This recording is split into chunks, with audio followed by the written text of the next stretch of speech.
12 Days by Russian Wolf 7. Day 3.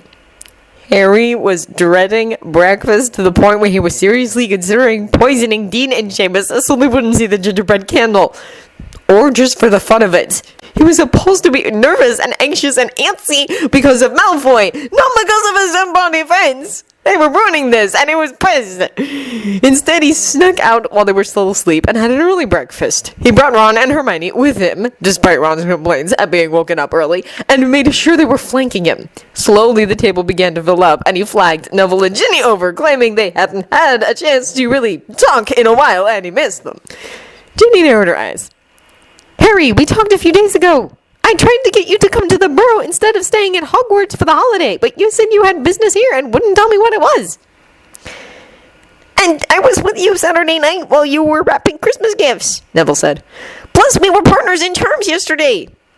Yeah, but Harry trailed off as Dean and Seamus came in. They ignored him completely, sitting at the very end of the table. They weren't interested in him, just in whatever Malfoy got that morning, and from their place, they'd have an excellent view of the Slytherin table. Harry shook himself.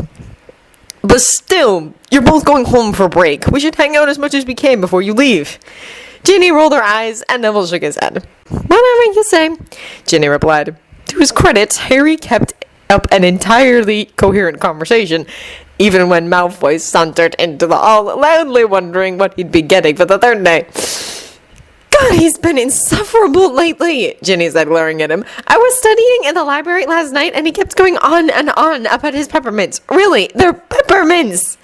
Harry had to work very hard to keep from blushing. Yeah, he wore that stupid hat all day Sunday, too. Or at least at meals. I don't know about the rest of the day. Just because someone's daft enough to send him daily gifts doesn't mean he had to flaunt them all over the school. Malfoy not flaunt? Ginny asked sarcastically. Yeah, right. Yeah, whoever's doing this really should have thought of the effect on the rest of the school, Ron said happily. It's not fair to the rest of us. Plus, he made fun of my hat, Hermione said, though she couldn't stop smiling. Pink and sparkly wins out over boring black any day. Hey, look, Neville said, turning around to watch the Slytherin table. Ginny's package! Good lord, Ginny muttered, resolutely looking away. But at least Harry could watch this time without it being suspicious, now that most of the hall was staring. He hadn't meant for this to get so blown out of proportion, but at least half the hall was watching as Malfoy's gift was delivered. Malfoy was smirking already, basking in the attention. He raised the box with one hand and held up 3 fingers with the other. Harry was not happy. He kicked Ron as hard as he could, let out a yelp. This whole thing had been Ron's idea. Ron had pressured him into it. Ron was taking joy in his misery. Making a show of it, Malfoy unwrapped the box. Harry couldn't look away the same way he couldn't not watch a train wreck. Except he was causing the train to derail. Even if nobody knew it yet, Dean and Seamus would figure it out as soon as Malfoy held up the bloody candle. And now they'd tell everyone and everything would be ruined. Harry watched with something like horror as Malfoy opened the box and sniffed the candle. At least he seemed to like it. Then he passed the box around the Slytherin table, clearly loving the jealous looks and the appreciative words as his housemates smelled the candle. When it got back to him, he gave it a final sniff before putting it back in the box and tucking it into his bag. That wasn't too bad, Neville said, turning back to his own table. I mean, it was embarrassing to watch, but at least he can't go around with a lit candle all day. Hopefully, Ron said. I suppose he could enchant it to follow him around. Shut up, Harry replied. Don't give him any ideas. We have Transfiguration with the Slytherins next. Do you really want to spend the whole class with a stupid scented candle burning? Ron looked mildly horrified and Hermione winced. Those things always give me a headache, she said. I'd get a migraine if I was stuck in a classroom with one. Ron paled. You do? Hermione gave him an odd look. Yes, why? An owl swooped down and delivered her package. She flushed. Oh, well, it's only certain scents, she said, quickly unwrapping the gift. See, this is pine-scented. I'll be fine. You're a terrible liar, Ron said dejectedly. It's fine, just chuck it. She gave him a sad smile. That'd probably be best. Weird how Malfoy and you got candles on the same day, Harry mused, hoping if he actively participated in the speculation, nobody would suspect him. Ron, did you tell anyone about the candle? Just our dorm, Ron said. You, Neville, Dean, and Seamus were all watching.